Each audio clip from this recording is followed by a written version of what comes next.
السلام عليكم حبيباتي الغاليات، مرحبا بكم في القناة. اليوم إن شاء الله غادي نوجدوا واحد الوصفة من أول وصفات شهر رمضان الكريم اللي يدخل علينا إن شاء الله بالصحة والسلامة. إذا الوصفة ديالنا هي سيجار اللي غيكونوا محشيين إن شاء الله باللحم المفروم، كيجيو لذاذ بزاف. إذا هنايا طيبت منهم واحد الكمية وما تبقى راح احتفظ بهم في المجمد، لأن حنايا الصراحة راه ضد المجمد، يعني نحتفظوا بالأكل واحد المدة طويلة. إذا حتى إلا احتفظنا به ما نحتفظوش به مدة طويلة. إذا حنايا كنحتفظوا بالأكل ديالنا أو بحال هاد السيجار هكا، غير إلا كان مثلا جا عندنا شي ضيف ولا ما كاينش الوقت باش نوجدو الكميات اللي هي مهمة من الطعام ولا نوعو في مائدة الإفطار. أما الأكل راه ضروري نحاول يكون هكا حاجة اللي نطيبوها نستهلكوها في النهار يكون أحسن. إذا هنايا غادي نحتاجو نص كيلو ديال اللحم المفروم، وغادي نحتاج واحد البصلة متوسطة مقطعة هكا قطع صغيرة، غادي نحتاجو الثوم وغادي نحتاجو المعدنوس. إذا بالنسبة وغادي نحتاجو أكيد التوابل. بالنسبة للبصلة ديالنا كنديروها في واحد المقيلة، نزيدو عليها شوية د الملح شوية ديال زيت الزيتون، البصلة مع وغادي نشحروها. إذا غادي نشحرو البصلة ديالنا حتى تاخد اللون الذهبي ونحسو بها دبلات، يعني ندخلها مع الطياب شوية، عاد غادي نزيدو باقي المكونات. إذا صدقوني بالنسبة لهاد لي سيجار كيجيو بنان بزاف بهاد الطريقة بلا إضافات كتيرة. إذا غير الكفتة هنايا والبصيلة، وغادي نزيدو واحد شوية ديال الجبن في الأخير. إذا هنايا نزيدو ديك التومة من بعد ما بدات البصلة كتاخد كتغير اللون ديالها. غادي نزيدو كذلك الكفتة ديالنا. إذا الكفتة كنحاولو أننا نخدموها مزيان حتى كتحل معانا.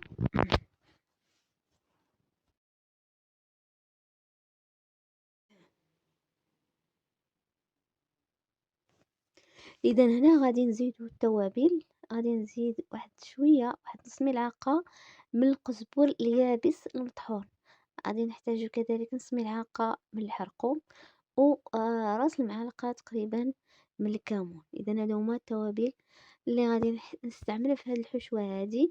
وغنزيدو واحد المعلقة صغيرة من مركز الفلفل الأحمر الحلو. إذا هاد الوصفة ما صورتهاش باش نشارك معكم، ولكن إن شاء الله مرة أخرى إلا حضرتها غادي نشاركها معكم في القناة. واحد المعجون اللي كيجي لذيذ ممكن نستعملوه في جميع الأطباق ديالنا، كيعطي واحد اللون وكيعطي حتى المذاق. وغادي نزيد المعدنوس المفروم ونحركو المكونات بشكل جيد.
إذا هنا ملي وجدت معنا الحشوة كنزيدو واحد المعلقة ديال النشا أو المايزينا، كندوبوها في واحد ربع كاس ديال الماء وكنزيدوها على الحشو. كتعلك لينا هاد الحشوة وكتشرب دوك السوائل الزائدة باش كتخلي الحشوة ديالنا هي هاديك. غادي نزيدو من بعد شوية ديال الجبن الأحمر المفروم، من بعد ما كتبرد الحشوة كنحركو، ومن بعد راه نحاولو نعمرو هاد لي سيجار ديالنا. هنايا عندي تقريبا واحد نص كيلو ديال الورقة اللي كنقطعوها على 4، كنحاولوا يكونوا هاد آآ القطع يكونوا متساويين، من بعد راه كنحاول نعمرو لي سيجار ديالنا. بالنسبة للورقة الجهة اللي حرشة هي اللي كتكون من الأعلى، واللي ملسة راه كتكون من الأسفل. هنايا ما كندهنهاش ما كينلاش، لأن الحشو ديالنا ديجا فيه الدهن ديال الكفتة. من الأحسن بالنسبة للحشو اللي غادي تستعملو في هاد لي سيغان تكون الكفتة هاكا عادية ب الشحمة وكلشي، ما تكونش ديال ريجيم لأن ما غاديش يطلعو ليكم مزيانين.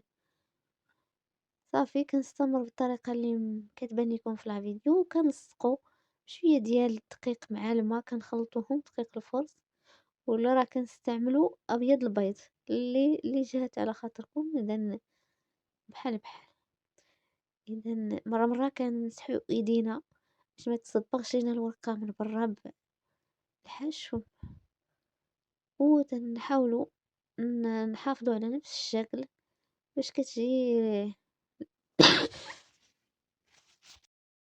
عفوا. إذا كنحاولو نحافظو على نفس الشكل ديال لي سيغا باش يبقى الشكل ديالهم هكا زوين، نحافظو على نفس الحجم. ناخدو وقتنا باش نقادو لي سيغا ديالنا بشكل جيد.